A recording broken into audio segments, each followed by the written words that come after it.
সাধারণকালের ২৯ সপ্তাহ সোমবার। প্রথম পাঠ রোমীয়দের কাছে প্রেরিত দূত পলের পত্র, ৪ অধ্যায়, পদ সংখ্যা ২০ থেকে ২৫। শাস্ত্রে লেখা আছে, ঈশ্বর বিশ্বাসের জন্যেই আমাদের ধার্মিক বলে গণ্য করা হবে। প্রিয়জনেরা, ঈশ্বরের প্রতিশ্রুতি সম্বন্ধে তার মনে কোনো অবিশ্বাস, কোনো দ্বিধাই দেখা দিল না, বরং বিশ্বাসের শক্তিতে বলীয়ান হয়ে উঠলেন তিনি। মুখর হয়ে উঠলেন ঈশ্বরের স্তুতি বন্দনায়, কারণ এই বিষয়ে তিনি সম্পূর্ণ নিশ্চিত ছিলেন যে ঈশ্বর যা করবেন বলে প্রতিশ্রুতি দিয়েছেন তা করবার ক্ষমতাও তাঁর আছে। আর সেই বিশ্বাসের জন্যেই তো ঈশ্বর তাকে ধার্মিক বলে গণ্য করলেন।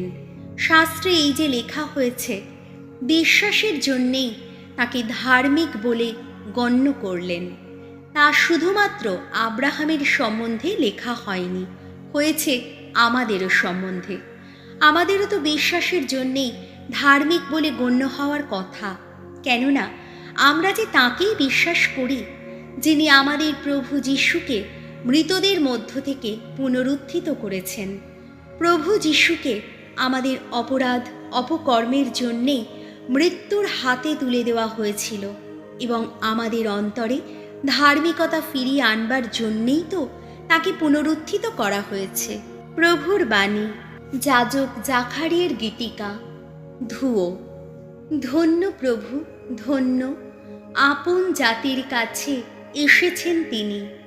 আমাদের জন্যে তিনি তাঁর সেবক দাউদের বংশে এক ত্রাণ শক্তির জাগরণ ঘটিয়েছেন, যেমনটি করবেন বলে তিনি প্রাচীন কাল থেকেই ঘোষণা করে এসেছেন তাঁর পুণ্যাত্মা প্রবক্তাদের মুখ দিয়ে।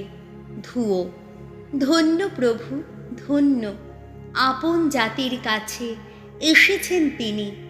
তিনি তো বলেই ছিলেন তিনি আমাদের উদ্ধার করবেন যত শত্রুর হাত থেকে, যারা আমাদের বিদ্বেষ করে তাদেরই হাত থেকে।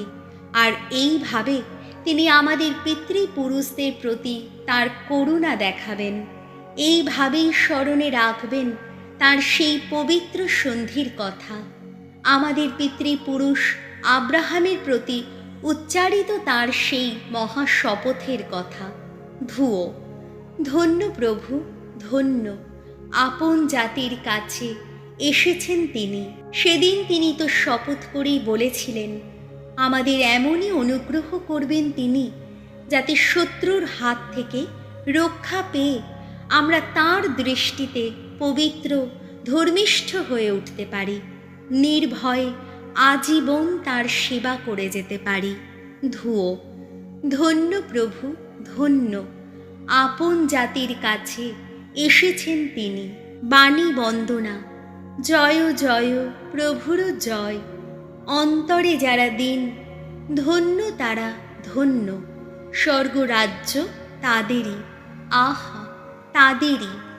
জয় জয় প্রভুর জয়। লুক রচিত মঙ্গল সমাচার, ১২ অধ্যায়, পদ সংখ্যা ১৩ থেকে ২১। নিজের জন্যে যা কিছু রেখেছ সেসব একদিন কার হাতে গিয়ে পড়বে? যিশুর চারপাশে লোক জমেছে। ভিড়ের মধ্য থেকে হঠাৎ একজন যিশুকে বলল, গুরু, আমার ভাইকে একবার বলুন সে যেন আমার পৈতৃক সম্পত্তির ভাগটা আমাকে দিয়ে দেয়।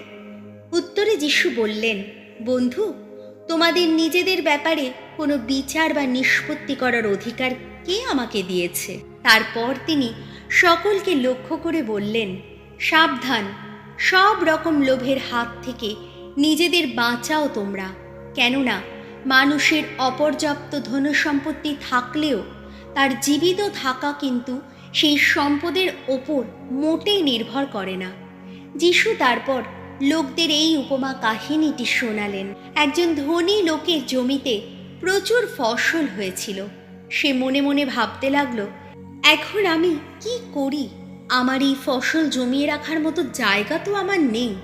তখন সে নিজেকে বলল, একটা কাজ করা যাক, আমার যত গোলাবাড়ি আমি বরং ভেঙে ফেলি, তারপর সেখানে আরও বড় কয়েকটা গোলা বাড়ি তৈরি করি। সেখানে আমার যত শস্য ও যত সম্পদ আমি জমিয়ে রাখব। তারপর নিজেকে বলবো, ওহে, তোমার তো অনেক সম্পদ জমা হয়েছে, অনেক অনেক বছরের মতো। এখন একটু আরাম করো, খাও দাও, ফুর্তি করো। কিন্তু ঈশ্বর তাকে বললেন, ওরে মূর্খ, আজ রাতেই যে তোর প্রাণটাকে তোর কাছ থেকে ফেরত চেয়ে নেওয়া হবে। তখন নিজের জন্যে যা কিছু রেখেছিস তুই, সেসব কার হাতে গিয়ে পড়বে? যিশু এরপর বললেন, যে লোক নিজের জন্যে সম্পদ সঞ্চয় করে রাখে অথচ ঈশ্বরের দৃষ্টিতে নিঃস্বই থেকে যায়, তার অমন দশাই ঘটে। প্রভু যীশু খ্রিস্টের মঙ্গল সমাচার।